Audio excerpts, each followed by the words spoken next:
పేరిట మీ అందరికీ షలోం. ఈరోజు దేవుని వాగ్దానము. గాఢాంధకారపు లోయలో నేను సంచరించినను ఏ అపాయమునకు భయపడను. నీవు నాకు తోడయిందువు, నీ దుడ్డుకర్రయు నీ దండమును నన్ను ఆదరించును.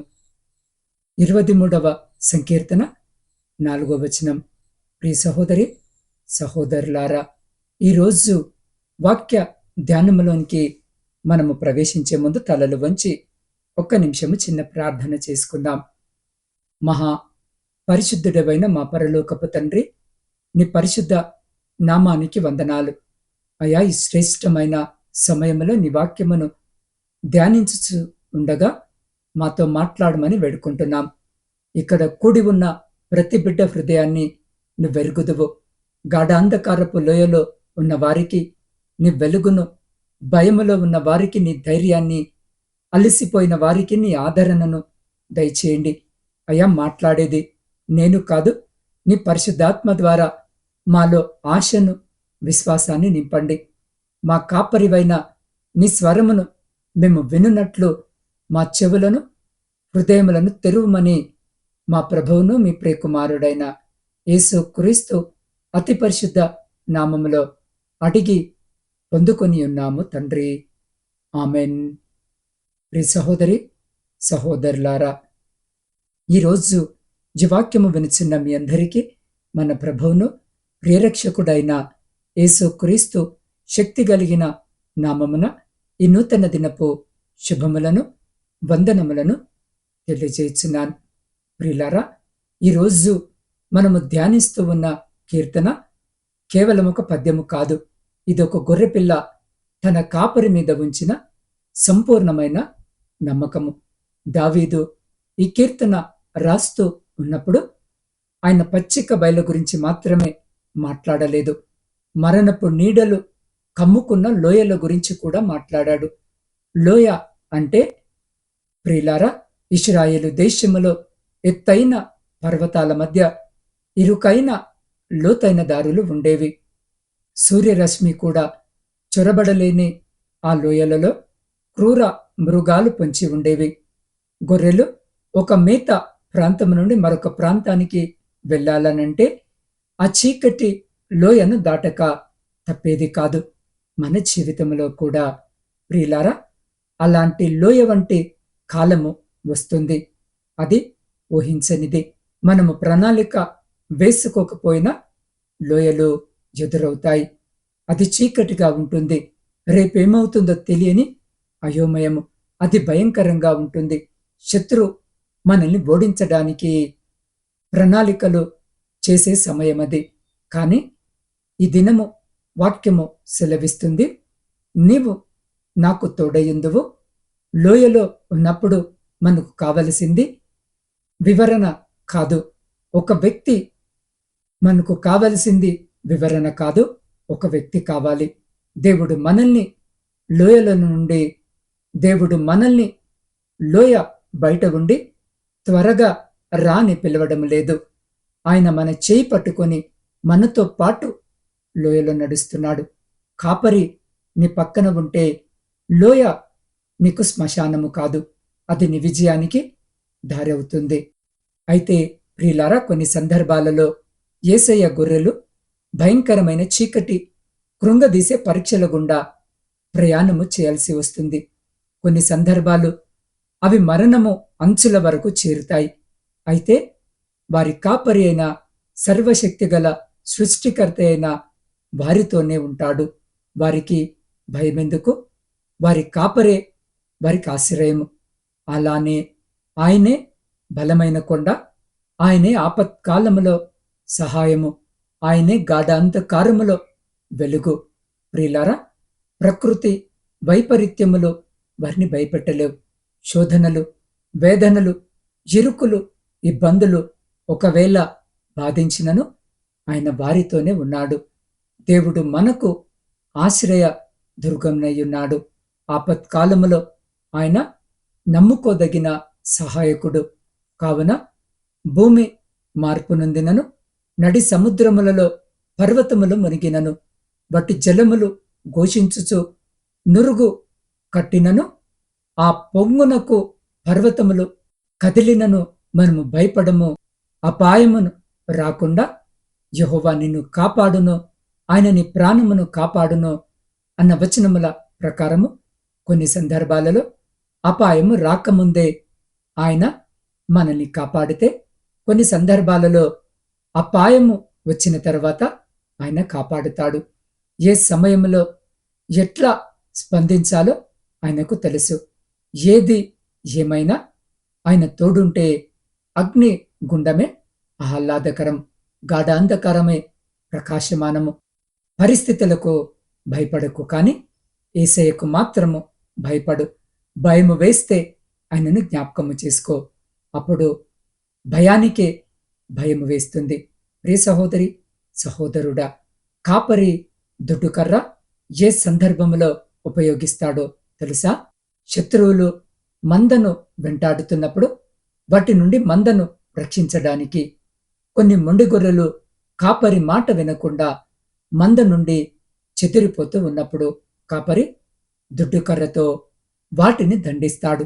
వాటి కాలు విరగొట్టి మరలా దానికి కట్టుకట్టి కాపరి భుజాలపై దానిని మోస్తూ మంచి చిగురుటాకులు వాటికి ఆహారముగా సమకూర్చి వాటి గాయము తగ్గే వరకు పరిచర్య చేస్తాడు. కాపరి ప్రేమను రుచి చూసిన ఆ గొర్రె ఎప్పటికీ కాపరిని విడిచి దూరముగా వెళ్ళడానికి ఇష్టపడదు. దేవునికి వ్యతిరేకంగా జీవిస్తున్నప్పుడు కొన్నిసార్లు దుడ్డుకర్ర దెబ్బలు అంటే శోధనలు, వేదనలు, అవమానాలు తప్పవు. అవి దేనికోసము అంటే దేవునితో ఇంకా సన్నిహిత సంబంధము కలిగి ఉండటానికి మాత్రమే. కొన్ని సందర్భాలలో చీకటి గుండా కాపరి మందను తీసుకుని వెళుతూ ఉన్నప్పుడు కాపరి ఎటువైపు వెళుతున్నాడో గొర్రెకు కనిపించడు. అట్లాంటప్పుడు కాపరి దుడ్డుకర్రతో నేల మీద టక్ టక్ అంటూ శబ్దము చేసుకుంటూ ముందుకు వెళ్ళిపోతూ ఉంటే ఆ శబ్దాన్ని బట్టి గొర్రెలు కాపరిని అనుసరిస్తూ సాగిపోతాయి. గొర్రెలకు కాపరి కనిపించకపోయినా శబ్దము వినిపిస్తుంది. ముందుకు సాగిపోవడానికి మనకేసయ్య కనిపించకపోయినా ఆయనిచ్చిన వాగ్దానాలు వినిపిస్తున్నాయి ముందుకు సాగిపోవడానికి. ప్రియ సహోదరి, సహోదరులారా, కాపరి దండమును ఏ సందర్భాల్లో ఉపయోగిస్తాడో అని మనం ఆలోచన చేస్తే, దండమంటే కాపరి చేతిలో ఒక పొడువాటి కర్ర కొంకి కట్టి ఉండేది. కాపరి మందను మేపుతున్నప్పుడు ఆ మంద చెట్ల యొక్క ఆకుల్ని తినడానికి అవి అందక ఇబ్బంది పడుతూ ఉంటే కాపరి ఆ దండము సహాయముతో ఆ కొమ్మలను వాటికి అందేలా క్రిందికి లాగుతాడు. అంటే తన మందకు ఆహారము సమకూర్చడానికి కొన్ని సందర్భాలలో దండమును ఉపయోగిస్తాడు.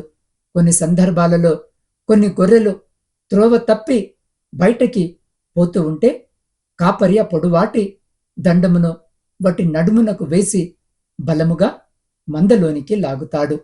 ఆ సరిచేసే క్రమములో అనేక సార్లు వాటికి గాయాలవుతాయి. అలా అని గాయపరచడము కాపరి ఉద్దేశము కాదు, కాని సరిచేయడమే. అలా అని చెప్పి గాయపడిన వాటిని అలానే ఉండనివ్వడు, వాటికి కట్టుకట్టి పరిచర్య చేస్తాడు. కొన్ని సందర్భాలలో ప్రియ సహోదరి, సహోదరుడా, దేవుడు మనల్ని సరిచేసే క్రమములో కొన్ని శోధనలు, ఇరుకులు, ఇబ్బందులు రావడము సహజమే. అలా అని దేవుడు విడిచిపెట్టినట్లు కాదు. ఆ శోధనలలో తిరిగి ఆదరిస్తాడు, విజయాన్నిస్తాడు. ఆ దండమును దేవుడు మన మీద ప్రయోగిస్తే అది మేలుకే గాని కీడుకు కాదు.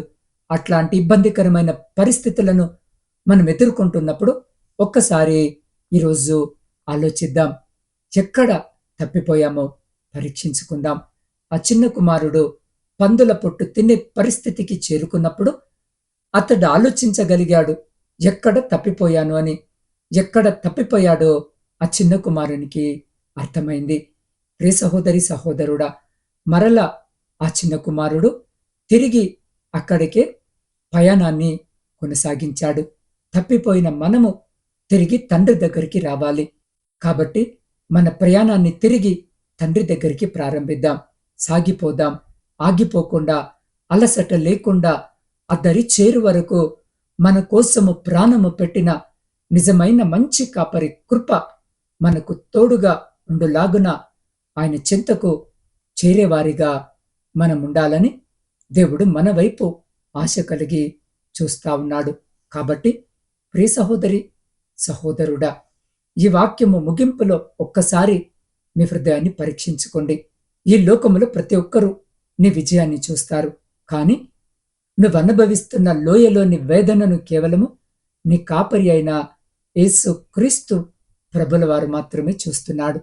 బహుశా ఈరోజు ఈ వాక్యము వినిచిన్న నీవు ఇలా అనుకుంటున్నావేమో, నేనిక కోలుకోలేను, వ్యాధి లేదా అప్పుల బాధ నిన్ను చుట్టుముట్టి ఉన్న సమయంలో నేనిక కోలుకోలేను అని ఆలోచిస్తూ ఉన్నావేమో. అందరూ ఉన్న ఒంటరితనమనే లోయలో నువ్వు ఉండి ఉండవచ్చు. నాకెవరూ లేరు అని కన్నీరు కారుస్తున్నావేమో. పాపమనే లోయలో పడిపోయి బయటకు రాలేకపోతున్నావేమో. నేను తప్పు చేశాను తండ్రి అని వేదన చెందుతున్నావేమో. గుర్తుంచుకో, గొర్రె దారి తప్పిన కాపరి దానిని వెతుక్కుంటూ వస్తాడు. ఆయన చేతిలో దుట్టుకర్ర ఉంది. అది నిన్ను గాయపరచడానికి కాదు, నిన్ను వేటాడే అపవాదిని కొట్టడానికి ఆయన చేతిలో దండము ఉంది. అది నిన్ను లోయలో నుండి పైకి లాగడానికి. కాబట్టి ఈ దినము ప్రియ సహోదరి, సహోదరుడా, నీ భయాన్ని దేవునికి అప్పగించాలనుకుంటున్నావా? ప్రభువా, నా లోయలో నాకు తోడుగా ఉండు అని అడగాలనుకుంటున్నారా? మీలో ఎవరైనా సరే మీ భారముతో అలసిపోయి ఉంటే మీరున్న స్థలములోనే మోకరిల్లండి. మీ కుడి చేతిని మీ హృదయంపై పెట్టుకోండి, లేదా లేచి నిలబడి మీ 2 చేతులు ఆకాశము వైపుకెత్తి కళ్ళు మూసుకొని దేవుని సన్నిధిలో మీ ఆత్మను కుమ్మరించుకునే ప్రయత్నం చేయండి. మీ లోయ అనుభవము ముగిసిపోయే సమయము వచ్చింది. చీకటి వెనుక వెలుగు ఉంది. మీ కన్నీటి లోయను ఆయన ఆశీర్వాదపు ఊటగా ఈరోజు మార్చబోతున్నాడు. ఒక్క నిమిషము మీ కళ్ళు మూసుకొని ఆ పరమ కాపరి వైపు మీ హృదయాన్ని ఎత్తండి. ఆయన మిమ్మల్ని ఆదరించడానికి, మీ కన్నీరు తుడవడానికి మీ పక్కనే నిలబడి ఉన్నాడు. కాబట్టి ప్రియ సహోదరి, సహోదరుడా, ఈ సమయంలో ఉన్న స్థితిలోనే కళ్ళు మూసుకొని స్తుతి ఆరాధనలో పాలుపంచుకుందామా?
అవును, ప్రియ సహోదరి సహోదరుడా, గాఢ అంధకారపు లోయలో మనము నడిచినప్పుడు భయపడే క్షణమున దేవుడు మనకు తోడుగా ఉంటాడనే విషయాన్ని జ్ఞాపకము తెచ్చుకునే వారిగా ఉండాలి.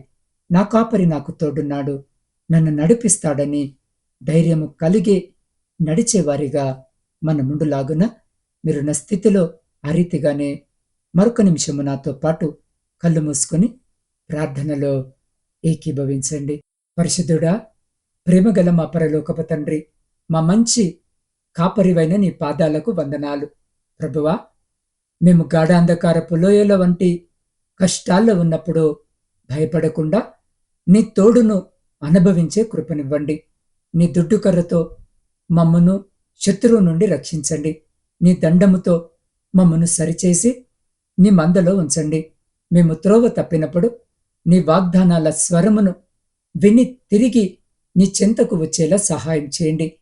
అద్దరి చేరు వరకు అల్లసట లేకుండా నిన్ను వెంబడించే ధన్యత మాకు ప్రసాదించమని నీ పాద సన్నిధిలో వేడుకొనుచున్నాం. దేవా, ఈరోజు జన్మదిన వివాహ వార్షికోత్సవాలు జరుపుకొంచున్న ప్రతి బిడ్డ కొరకు ప్రత్యేకంగా ప్రార్థిస్తున్నాం. మీ నూతన దయా కిరీటం చేత బిడ్డలను ఆశీర్వదించండి. ఆ రీతిగా ఇతరత్ర శుభకార్యాలు జరిగించుకుంటున్న బిడ్డలతో కూడా మీరుండి సంతోషకరమైన కుటుంబ జీవితమును దయచేయమని వేడుకొనుచున్నాం. శారీరక మానసిక బలహీనతలతో బాధపడుతున్న ప్రతి బిడ్డను మీ పాద సన్నిధికి తీసుకొని వస్తూ ఉన్నాం. ప్రాముఖ్యంగా నా తండ్రి, క్యాన్సర్ వ్యాధితో బాధపడుతున్న నవీన సత్య, మేఘన, యశస్విని, మల్లికార్జున స్వామి, జహంగీర్, సుబ్బారావు, పద్మ, జ్యోతి, కళావతి, రాజేశ్వరి, భాష, హిమజ, యశస్విని, ఖైరునిసా, రమాదేవి, విమలమ్మ, అనుష, మార్తమ్మ, వీరందరిపై నీ కరుణా హస్తాన్ని ఉంచి క్యాన్సర్ కణాలను నిర్మూలించి వారికి కొత్త జీవనాన్ని, ధైర్యాన్ని ప్రసాదించమని వేడుకొంచున్నాం. కిడ్నీ వైఫల్యముతో బాధపడుతున్న సిద్ధు, లక్ష్మణ్, ప్రవీణ్ కుమార్, తేజ, నాగజ్యోతి, నయోమి, సన్నీలకు శక్తిని దయచేయండి. పక్షవాతముతో బాధపడుతున్న సూర్యరావు, రాంబాబు, గుణసుందరమ్మ, బాలప్ప, రంగన్న, కృపాకర్, జయకృష్ణ, భాస్కర్ రావు, విజయలక్ష్మి అమ్మ, శ్రీనివాసరెడ్డి, వెంకటేశ్వరమ్మ, నారాయణ, శ్రీను, వీరేష్లకు వారి అవయవాలలో కదలికను, బలమును దయచేయమని వేడుకొంచున్నాం. గుండె జబ్బులతో బాధపడుతున్న Pavan, Sugunavathi, Jayamma, Sushila, Sharon, Mary, Sebastian, Anandarao, ప్రభావతులకు ఉపశమనాన్ని దయచేయమని వేడుకొంచున్నాం.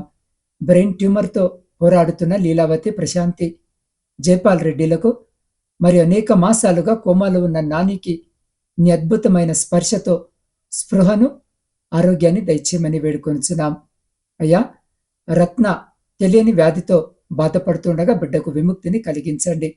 అయ్యా, అనిత అల్సర్తో బాధపడుతుండగా బిడ్డను ముట్టి స్వస్థపరచండి.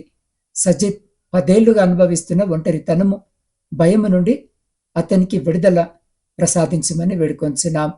కీర్తన, వెంకటేశ్వరమ్మ, నూకరత్నంలో కీళ్లవాతముతో బాధపడుతూ ఉండగా నొప్పుల నుండి ఉపశమనమును దయచేయమని వేడుకొంచున్నాం. హెచ్ఐవితో బాధపడుతున్న లక్ష్మిని, కుమారిని మీరు ముట్టి స్వస్థపరచమని, వారికి మానసిక, శారీరక శక్తిని దయచేయమని వేడుకొనుచున్నాం. దేవా, దుష్ట శక్తుల పీడనతో బాధపడుతున్న అఖిలకు సంపూర్ణ విడుదలను దయచేయండి. అయ్యా, సోరియాసిస్ వ్యాధితో బాధపడుతున్న వర్షిణిని జ్ఞాపకం చేసుకోండి. ప్రాముఖ్యంగా నా తండ్రి, సమయంలో చిన్నారి బిడ్డ పునర్విక శ్రీ కొరకు ప్రార్థిస్తున్నాం. తండ్రి, ఈ చిన్నారి బిడ్డ స్పెషల్ మస్క్యులార్ అట్రోఫీ అని అత్యంత అరుదైన జన్యుపరమైన వ్యాధితో పోరాడుతుంది. అయా, బిడ్డని జ్ఞాపకం చేసుకుని ముట్టి స్వస్థపరచమని వేడుకొంచున్నాం. పేర్లు చెప్పబడని అనేక మంది బిడ్డల కొరకు కూడా ప్రార్థిస్తున్నాం. అయ్యా, ఈ బిడ్డలందరికీ చికిత్స అందిస్తున్న వైద్యులకు జ్ఞానాన్ని, పరిచర్య చేస్తున్న కుటుంబ సభ్యులకు ఓపికను ప్రసాదించండి. వారి కన్నీళ్లు తుడిచి వారి గృహాలలో సంతోషాన్ని నింపమని ప్రార్థిస్తున్నాం. దేవ, ప్రాముఖ్యంగా నా తండ్రి, ఈ సమయంలో ప్రపంచంలో శాంతి సమాధానాలు కలిగించండి. విడిపోయిన విచ్ఛిన్నమైన ప్రతి కుటుంబాన్ని తిరిగి కట్టుమని వేడుకొనిచున్నాం. కుటుంబ పోషణకై కుటుంబాలను వదిలి అయా ఇతర పరాయి దేశాల్లో ఉద్యోగాలు చేసుకుంటున్న బిడ్డలను జ్ఞాపకం చేసుకోండి. వారి చేతుల కష్టార్జితాన్ని ఆశీర్వదించండి. ఎంతో మంది బిడ్డలు నా తండ్రి హింసల బారిన పడుతూ ఉండగా అయా కృప చూపండి, దయ చూపండి, జ్ఞాపకము తెచ్చుకోమని వేడుకొనుచున్నాం. అధికారుల దయను, యజమానుల దయను పొందుకునేలాగున వారితో మీరు మాట్లాడండి తండ్రి. అయా ఎంతో మంది బిడ్డలకు అక్కడ స్వేచ్ఛగా పని చేసుకోవడానికి కావలసిన అకామాలు లేక ఇబ్బంది పడుతూ ఉండగా నా తండ్రి బిడ్డలందరినీ దినం జ్ఞాపకము చేసుకుని ప్రతి బిడ్డకు ఆ దేశంలో అయా స్వాతంత్రముగా పని చేసుకున్నటకు కావలసిన అనుమతులు లభించులాగున మీరు కృప చూపండి. అధికారులతో మీరు మాట్లాడమని వేడుకొనిచున్నాం. దేవా బిడ్డలు ఒంటరిగా ఉంటుండగా నా తండ్రి బిడ్డలను జ్ఞాపకము చేసుకోండి. ప్రతి వేదన, బాధ, శోధనల నుంచి కాపాడి వారిని, వారి కుటుంబాలను మీ కృపలో భద్రపరచమని వేడుకొంచున్నాం. దేవా ఈ సమయంలో నా ఆత్మీయ కుటుంబ సభ్యులందరినీ మీ పరిశుద్ధ పాదాల చెంత పెడుతూ ఉండగా బిడ్డలను జ్ఞాపకము చేసుకోండి. వారి ప్రతి న్యాయమైన కోరికకు సమాధానము దయచేసి మీ ఆకాశపు వాక్యాలను విప్పి మీ సమృద్ధికరమైన దీవెన ఆశీర్వాదాల చేత బిడ్డల జీవితాలను, కుటుంబాలను దీవించి ఆశీర్వదించి తృప్తిపరిచి మీరే ఘనత, మహిమ, ప్రభావాలు పొందుమని మా ప్రభువును మీ ప్రియకుమారుడైన యేసు క్రీస్తు సర్వ సమృద్ధి కలిగిన నామమున ప్రార్థించి స్తుతించి అడిగి పొందుకొని ఉన్నాము తండ్రి. ఆమెన్.